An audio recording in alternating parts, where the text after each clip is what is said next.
अस्सलाम वालेकुम रहमतुल्लाहि वबरकातुहू। दोस्तों क्या हाल चाल है आप सबका। दोस्तों 4 पेयर टेडी लेकर आ गए हूँ सेल के लिए। कबूतर की क्वालिटी चेक कर सकते हैं दोस्तों। सारे के सारे पेयर बहुत ही टॉप क्वालिटी में कबूतर है। ये पहला पेयर है दोस्तों। ये हमारा दूसरा पेयर है, चेक कर सकते हैं कबूतर की क्वालिटी। जिन भाइयों को समझ में आए वो दिए गए नंबर पर डायरेक्टली कॉन्टैक्ट और व्हाट्सअप करें। डिलीवरी हमारी ऑल ओवर इंडिया है, इंडिया में कहीं पर डिलीवरी हो जाएगी दोस्तों।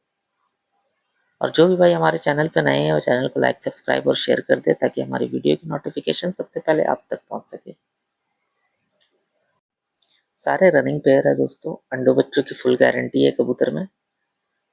और दोस्तों कश्मीर में हमारा डिलीवरी अवेलेबल नहीं है, जम्मू तक ही डिलीवरी अवेलेबल है। काफ़ी हमारे कश्मीरी भाइयों का नॉक आ रहा था मुझे कि एजाज भाई कश्मीर में डिलीवरी अवेलेबल नहीं है, अवेलेबल करवाइए। तो अभी कश्मीर में डिलीवरी अवेलेबल नहीं है दोस्तों हमारे यहाँ से। जो भाई कबूतर लेना चाहे उनको जम्मू से ही मिल पाएगा, क्योंकि कश्मीर, श्रीनगर, बारामूला ये सब हमारे यहाँ से ट्रेन अवेलेबल नहीं है।